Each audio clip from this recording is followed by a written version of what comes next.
Os mortos decidiram não continuar mortos, e o cenário de uma profecia apocalíptica se torna realidade.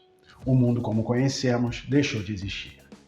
Mortos-vivos, zumbis, The Walkers, os errantes, os fedidos, eles são um pano de fundo para a série de terror em quadrinhos escrita por Robert Kirkman, com desenhos de Tony Moore e Charlie Adler, onde os verdadeiros monstros são os sobreviventes, que pela sua natureza e instinto fazem de tudo para sobreviver. The Walking Dead, publicada nos Estados Unidos pela Image Comics em 2003, teve 193 edições e deu origem à famosa série de TV em 2010 por Frank Darabont, exibida pelo canal AMC. Nesse mesmo ano, em 2010, a série em quadrinhos ganhou o prêmio Eisner Award de melhor série contínua. Se você quiser saber um pouco mais sobre essa série em quadrinhos de terror moderno, dá um like e fica comigo. Eu sou Anderson Araújo e esse é o novo Além da Impressão.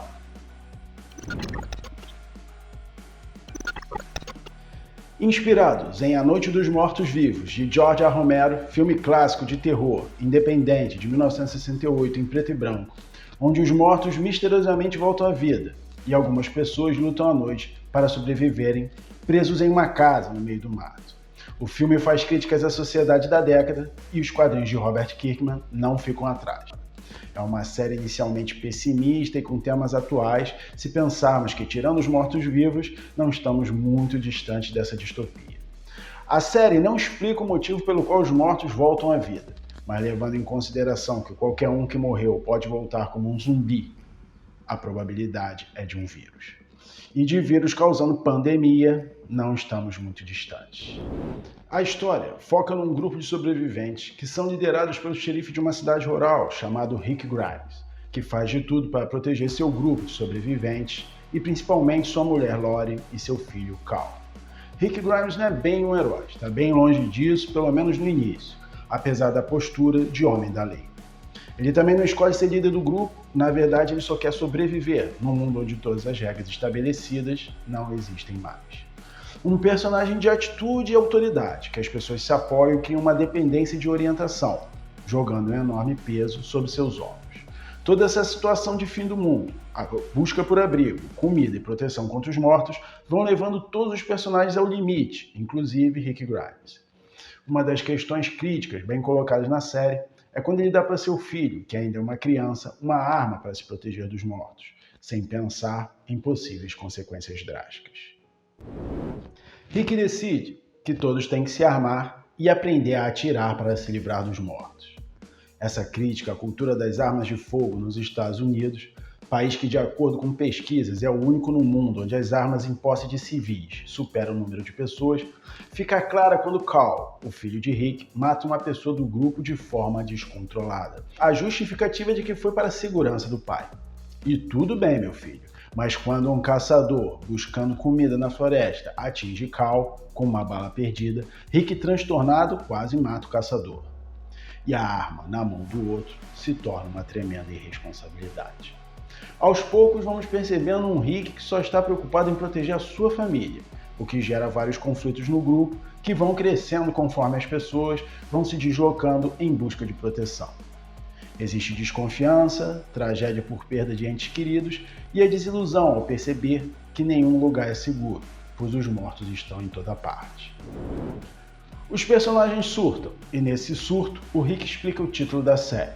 Os mortos-vivos, na verdade, são eles, os sobreviventes. Os mortos-vivos com o tempo já não são a grande ameaça. Aos poucos você vai conhecendo e entendendo o que está enfrentando. Eles são lentos para se deslocar e sozinhos não são tão perigosos, se você tiver algo com o qual se defender. Já em grupo, formando uma horda ou manada, como chamam na série, são um grande problema. Se atingi-los na cabeça, eles morrem de forma definitiva. Se eles lhe morderem, você não virará um zumbi, mas provavelmente vai adoecer, ter febre e morrer por alguma virose transmitida. Depois de morrer, sim, vai virar zumbi. Mas mesmo se não for mordido, e morrer por qualquer motivo, vai virar zumbi, o que deixa muito óbvio, apesar de não esclarecido, um contágio. Os mortos são atraídos pelo barulho e pelo olfato. Porém, se você se lambuzar das entranhas de algum morto e espalhar esse sangue no seu corpo, o odor vai camuflar você entre eles. Pois é, Esse é o mundo de The Walking Dead. Em tanta luta pela sobrevivência, olhar para aquelas pessoas mortas, decompostas, muitas vezes desmembradas, significa olhar para o seu futuro, lembrando a todo momento o seu destino final. Seu futuro não é mais o descanso do seu corpo e a paz eterna. Seu corpo vai continuar vagando depois que você se for, com uma fome que nunca vai ser saciada, pelo menos até o corpo virar pó. É um ponto de vista que talvez esteja relacionado ao fato de estarmos sempre correndo atrás de algo que reduz aquilo que temos de mais precioso, que é o tempo. Como uma vida social e financeira melhor, uma carreira melhor, mais status, mais dinheiro, mais poder. E mesmo conseguindo tudo isso, nunca estamos satisfeitos. Estamos indo em direção à morte, sem darmos mais atenção à vida. Olhar os mortos à sua volta é ter que decidir fazer escolhas pela vida, ou se entregar àquele mórbido futuro. Diante do conhecimento daquilo que se está enfrentando, os zumbis já não intimidam mais. E é quando na série começam a surgir antagonistas que mostram para onde a humanidade está caminhando. The Walking Dead é dividido em arcos de histórias, e num desses arcos nós temos o Governador, que posso dizer é um dos piores monstros da série. O título de Governador já diz muito. Um homem que tem sob sua proteção uma comunidade à base de mentiras para se manter no poder e justificar um luxo que ninguém tem nem pode ter mais. Na verdade, as pessoas trabalham para manter o governador seguro. Uma pessoa corrupta, colocando uns contra os outros para continuar no poder. É interessante o momento em que ele explica que governador é apenas um apelido que deram, sem importância. Queriam chamá-lo de presidente, mas ele achou ridículo demais. Para sua comunidade, ele é um exemplo de moralidade, mas por trás ele é um assassino necrófago. Ele mantém trancada em um quarto uma criança zumbi como brinquedo sexual. Assim que Rick encontra um local que aparentemente é mais seguro contra os zumbis, ele encontra uma prisão, pois é mais seguro estar preso enquanto os monstros estão livres. O governador vem para tomar. A sociedade está decadente, as pessoas vivem como nômades e quando encontram uma terra para chamar de sua, vem o governador e diz: não, isso não é seu, mas pode ficar se de alguma forma pagar por isso. Trabalhem para me sustentar. Muitas mortes acontecem na série, você nunca sabe quem vai viver e quem vai morrer. Não pode se apegar a nenhum personagem. Nenhum. Rick dá mais uma surtada, a ponto de ficar meio esquizofrênico. E ele não é o único. A Michonne também é. O Rick não é o único personagem forte da série e que passa por um processo de evolução no decorrer da história. Nós temos algumas mulheres fortes e guerreiras, como a Andrea, que se torna a atiradora de elite devido ao treinamento que teve com o pai antes do apocalipse zumbi. A Meg, que depois lidera uma comunidade, e a Michonne, uma mulher negra que chega na série de forma impactante, com sua espada de samurai e falando sozinha, com 2 zumbis sem braços e sem as mandíbulas, atrelados a ela, que, como conta, são seu ex-marido e amigo dele. Solução essa para andar entre os mortos sem ser detectada. O grupo de Rick está sempre encontrando outros grupos mais perigosos e que encontraram maneiras bárbaras para sobreviver. Grupos que regrediram a ponto de deixar a humanidade de lado, como um grupo de canibais caçadores de pessoas. Depois de uma jornada pela insanidade que virou o fim do mundo, a história dá uma reviravolta. O grupo sobrevivente do Rick se junta a novos personagens, como Abraham, Rosita e Eugene, e encontra uma comunidade que vive de forma mais civilizada, mantendo os resquícios do que outrora foi a humanidade. Dessa vez, transtornados, o grupo do Rick é que se torna ameaça para uma comunidade chamada Alexandria. Após perceber que ali é um lugar seguro e um local onde podem ter um novo começo, Rick e seu grupo vão fazer de tudo para se manter ali e tomar o controle. Esse arco teria sido o último da série de acordo com Robert Kirkman, onde ele teria um final bem pessimista. E ainda bem que ele não parou por aí, ou não teríamos os arcos de histórias dos Salvadores, dos Sussurradores e da Nova Ordem Mundial. Esse último, sim, traz o final da série. Na fase de Alexandria, nós vemos a caminhada em direção à reconstrução da civilização, uma tentativa de se erguer através de comunidades e um comércio entre elas, onde o ser humano é a moeda mais importante, pois o homem provê através do trabalho. No começo da série não se vê muitos aspectos religiosos. Você tem o Herschel, o dono da fazenda com seus filhos, que é um homem religioso e crente, mantendo a fé e a esperança após o fim do mundo. E tem a filha de Herschel, a Meg, que acaba se relacionando com o Glenn, um jovem asiático que faz parte do grupo do Rick desde o início. Esse casal é a própria representatividade da força da juventude, aquela que, através de ações ousadas, podem mudar os padrões estabelecidos. Quer dizer, o mundo acabou, cheio de mortos-vivos andando para lá e para cá, e eles estão fazendo a única coisa boa que ainda dá para fazer depois de tudo. Estão fazendo sexo em tudo que é canto, planejando casar e ter filhos. Justamente um papel que os jovens têm na religião, de preservar dogmas e garantir a continuidade através de rituais. Além disso, temos um padre, o Gabriel, sem fiéis, uma igreja sem culto e um homem sem Deus. Na fase Alexandria, percebi mais analogias religiosas. Alexandria é uma cidade do Egito, conhecida desde os tempos antigos, fundada por Alexandre o Grande, que, de acordo com a história, começou com um pequeno vilarejo antes de Cristo. Alexandria foi também um grande ponto de encontro entre a Europa, a Ásia e a África, por conta da ligação do Mar Vermelho com o Mar Mediterrâneo. Na série, Alexandria passa a ser justamente a comunidade central que vai estabelecer o comércio entre as outras comunidades. Uma delas, o reino, onde vive Ezequiel, que age como se fosse um rei, no caso, um bom rei, não um déspota. Na Bíblia, Ezequiel era um sacerdote que viveu entre os judeus, levados escravizados para a Babilônia pelo rei Nabucodonosor.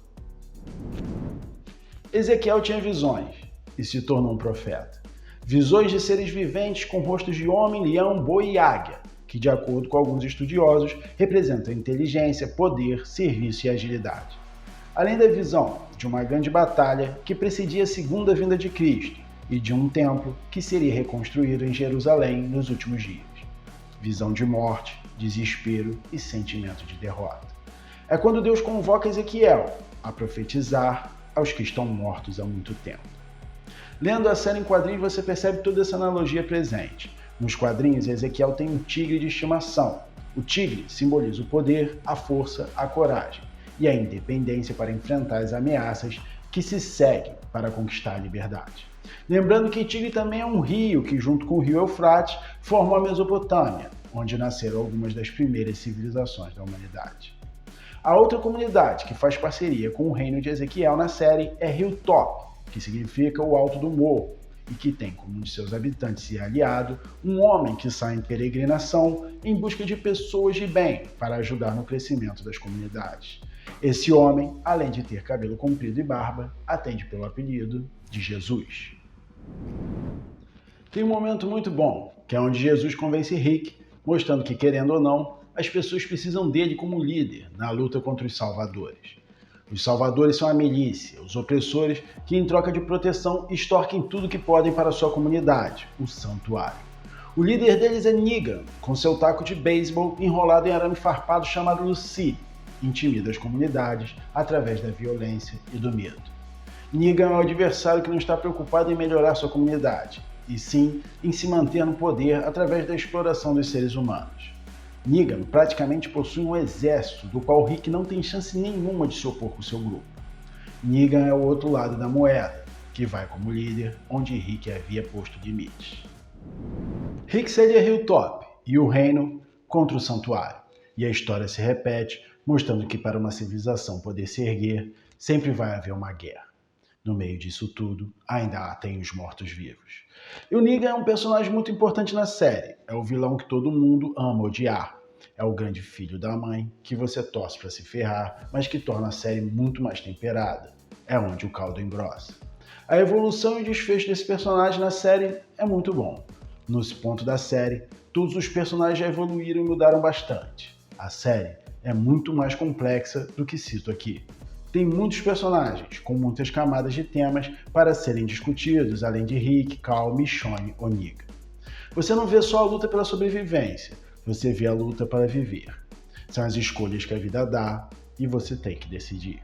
E é sobre isso o arco dos sussurradores. A que ponto chega a mente humana e que tipo de escolhas ela faz. Sobre pessoas que escolhem a morte, a veneram como uma seita. Mas não no sentido de homenagem, aceitação e respeito, mas no sentido de não querer mais viver. Isso a série fala o tempo todo, sobre sermos os mortos-vivos. Nessa fase, os mortos-vivos voltam a ser uma grande ameaça que pode destruir tudo que foi construído até o momento. As últimas histórias que levam para o final da série fazem o Rick se deparar não apenas com uma comunidade, mas com uma cidade inteira com aproximadamente 50 mil habitantes, chamada de Commonwealth. É um verdadeiro império. Onde existe uma força policial que usa armaduras brancas que lembram os Stormtroopers de Guerra nas Estrelas, para se protegerem das mordidas dos errantes. Esse império tem como líder a governadora Pamela Milton, e começa a se perceber ali um movimento que não é, mas pode cair para o lado do fascismo. As pessoas aparentemente vivem bem, mas no fundo algo as incomoda. Elas têm lazer, trabalho e sorvete, porém também têm diferenças de classe. Aqueles que tinham uma boa posição antes do apocalipse zumbi as mantinham numa hierarquia, como por exemplo políticos, médicos, advogados, juízes e militares, que estão acima de outros, tendo casas melhores e privilégios. Eles reconstruíram uma nova sociedade, exatamente como era antes. A única situação que o apocalipse zumbi trouxe de positivo foi a destruição de um sistema abusivo e corrompido, trazendo a oportunidade de se fazer uma sociedade melhor, mais igualitária, onde antes existia uma minoria. Com tantas mortes, a minoria é o que prevalece e se destaca. Equilíbrio. Quando cai a ficha, o grupo de Rick percebe o que existe na verdade ali. Depois de tudo que passaram, a coisa fica feia mais uma vez. O final da série é bem amarradinho e não termina porque nunca termina. Nós temos um personagem que é a motivação maior de tudo que acontece até ali. Mesmo que você já tenha visto a série de TV, vale a pena ler o quadrinho. A série se trata de muita coisa, mas principalmente sobre um pai ensinando ética para seu filho. A série de TV é muito boa também, porém tem muitos personagens e com isso mais episódios diferentes, tornando a trama um pouco mais longa. Por exemplo, o personagem Daryl não tem nos quadrinhos e tudo relacionado a ele faz parte apenas da adaptação. No seriado, a trajetória com os arcos de histórias são quase as mesmas, mas em determinados pontos tudo muda. O quadrinho é outra experiência, é outra viagem que eu aconselho para quem gosta do gênero.